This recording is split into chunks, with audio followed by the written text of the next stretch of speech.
Hi everyone, welcome to the next video in the Circus 10 series. I love circus, and I love all 10 of my subscribers.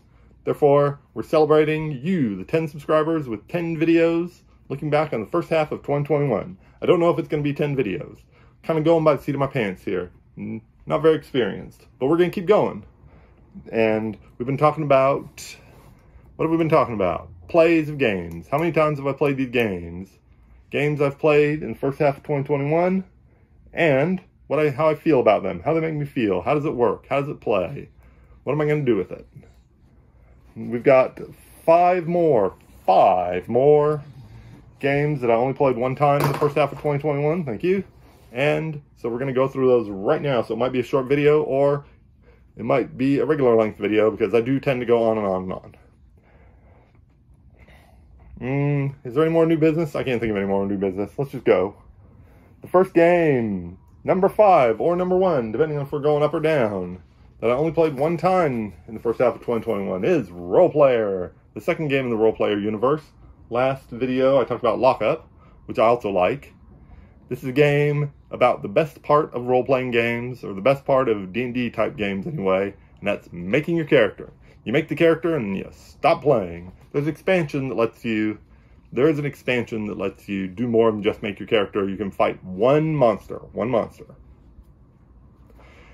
But for this game, the base game, which is what I played, you only just make your character and you stop. And you roll dice. You roll some dice like you do when you're making your character in Dungeons & Dragons. And you choose which dice you want. You take turns, you go around the table drafting them.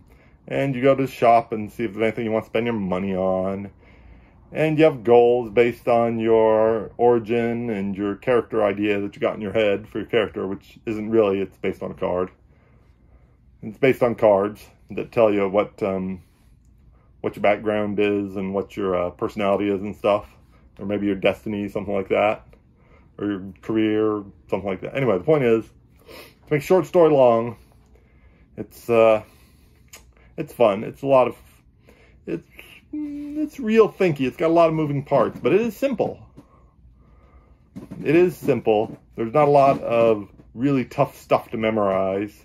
You can just get in there and roll your dice and pick your character and make him in your imagination and just have a lot of fun and score a lot of points. And that's really what it's all about, isn't it? I don't know if that's what it's all about. Probably. And that is Roleplayer. I enjoy it a lot. I also really enjoy the world, of course. The really evocative artwork really dragged me into the world, and I like that. That's really cool. So, Roleplayer, I only played it once, but I do like it and do recommend it. And things are getting a little weird here on the list, so I gotta watch it. Gotta watch what I'm doing here. Toy Story. If you remember last time, I talked about Harry Potter, a deck building game. Toy Story Obstacle and Adventures lets you play one of the big name characters from the movie Woody and Buzz. Oh, I'm over here. Woody and Buzz and the dinosaur Rex. And I cannot remember who else. Jessie, obviously, and Bo Peep. And you can play all those characters. Well, you play one of them. And you make it through all 5 movies starting with a basic deck of cards. Yep, it's a deck builder. You start with a basic deck of cards, and you look through the row of cards that you can buy, and you play your cards, and you defeat evil. Mostly it's just overcoming weird stuff that happens to them in the movies. Lots of weird stuff happening to these guys, these toys in the movie. Mine just stay in the package. I don't know. And so you can play, I believe the first movie is by itself, and the other movies are split into 2. It's kind of like one of those campaign games where you open another box and then you get the next part. You progress the movie by opening a new box of cards and adding it into the deck and then playing another game. Anyway, it's fine. It's a good game. Nothing wrong with it. I'm not super into Toy Story. I got it for 50% off, something like 50% off at Barnes & Noble's. So, oh, I have an itchy eyeball. Something like 50% off at Barnes & Noble, so I couldn't resist. And it's cute and it's nice. Maybe someday I can play with my nephew or somebody. And it's good. I've only ever played the first adventure, and it's still fine. And that's Toy Story Obstacles and Adventures. Build your deck. Go through all the wacky hijinks that they go on in the movie. The next game, by the way, I don't have with me. My nephew has it. I don't have it with me. But I have one card. Like Cinderella in the Night, my nephew left one card for me to make a YouTube video about. That's what Cinderella's about, right? Making a YouTube video? Yeah. Okay. He left one card for me to make a video out of, and that game is Trial by Trolley. In Trial by Trolley, a trolley is out of control, and players split into two teams, and one guy is the trolley conductor, and one guy's the trolley conductor, and the rest of the players split into two teams, and they build up using these cards. They build up two tracks and try to get the trolley conductor player to choose the other track, I believe, to when you have to throw the switch because it's an out of control trolley and it's going to hit all these people that are on the track. And it is kind of grim. It is kind of grim, I'm not going to lie to you. But my nephew doesn't even want to play that way. He just wants me to put cards down and run them over with his wooden toy trolley, which I should probably have tried to bring, but yeah, I'll bring it next video. Next video, wooden toy trolley. But in the meantime, so he just wants me to put the cards down and run them over with his trolley. So I don't even think this counts as a play. But I decided to put it on the list anyway, and I decided to talk about it. So there it is, Trial by Trolley. Kind of, I mean, it's morbid, but it's fine. I didn't even pick it at the store. My nephew picked it back in the before times. We were at Target and he saw it and wanted it. And so I bought it for him because I have a hard time saying no. And that is Trial by Trolley. Run people over, try and get the trolley conductor to run the other track over, not your track.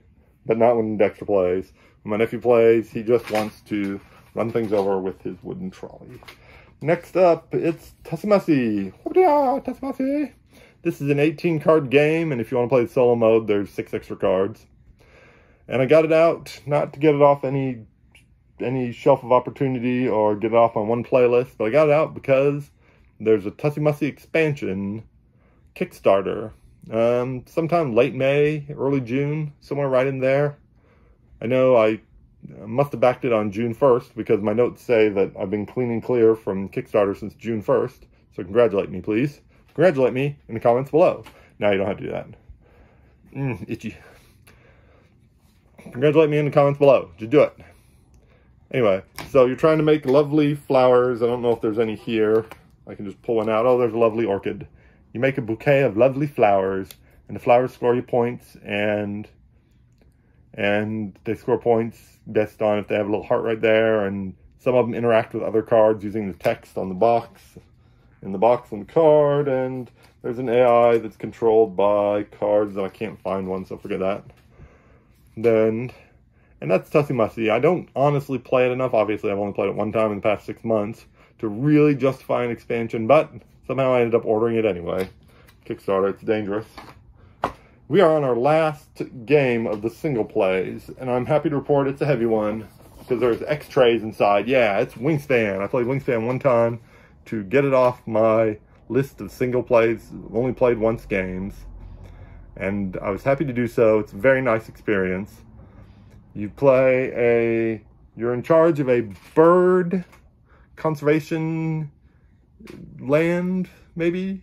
Is that a thing? Bird conservation land? Anyway, the point is that you have a nice wildlife preserve for birds, and you want to attract birds to your wildlife preserve by feeding them the right things that come out of dice on a bird feeder dice tower, which is really cool. And then you score points for how many birds you have, and if they lay eggs to make more birds, that's nice. And if they have food stored up for the winter, that's worth more points. And there's a lot of points. Then it's a tableau building game, I assume. That's where the more cards you have of a specific type, the more powerful you get, and the more cool stuff you can do. And that's cool. Everything's cool. It's a nice game. It plays decently fast. It sets up decently fast. It cleans up decently fast. The AI, you play against an AI opponent when you play solo, and that's neat, is boss. He is super boss, and he or she or it is super boss, and it's tough to even get close. I would say the last time I played, which wasn't that long ago, the score was about 50 for me and about 78 for the AI and on the easiest setting. So it's not an easy AI to beat. He's tough, especially when you get food screwed. The dice just won't come up in your favor, and you can't get an invertebrate or a rat that you need in order to feed the birds in your hand or feed the birds on the bird feeder. So you can really get hosed by those dice. And that's what happened, and I didn't even get within close. I didn't even get close to his score. But it's still a fun game, and it's nice, and it's pretty. The birds on the card, the birds are, of course, represented by cards, and they're lovely. And it's nice to look at them and read the little facts. And it's just a nice game, and it's lovely. And if I had somebody to play with, I'd probably play more. As a solo play, I'd probably rather play a West Kingdom game if I want to get stompity-stomped by an AI. But that's okay. Wingstam's also nice. And I'll play it again soon someday. It also comes with X-trays. I probably can't get them out real fast. They're not, are they called X-trays? I can't remember. They're game trays that are cool looking. And these things. Yeah, these cool trays. They're awesome. I don't know how they work, but I feel like I should take them out and use them in other games. Because they're game trays. Game trays with a Z. They're awesome. I don't know why I'm getting these out. Just look at them. Just look at the game trays. Let me know in the comments below about game trays. Don't do that. Or you can if you want that. Alright, that's it for the single play. Starting next video, I will flip my notepad over.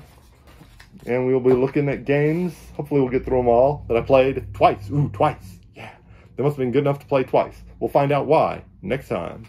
Until then, enjoy Circus 10. And thanks for subscribing and stuff. And, okay, bye.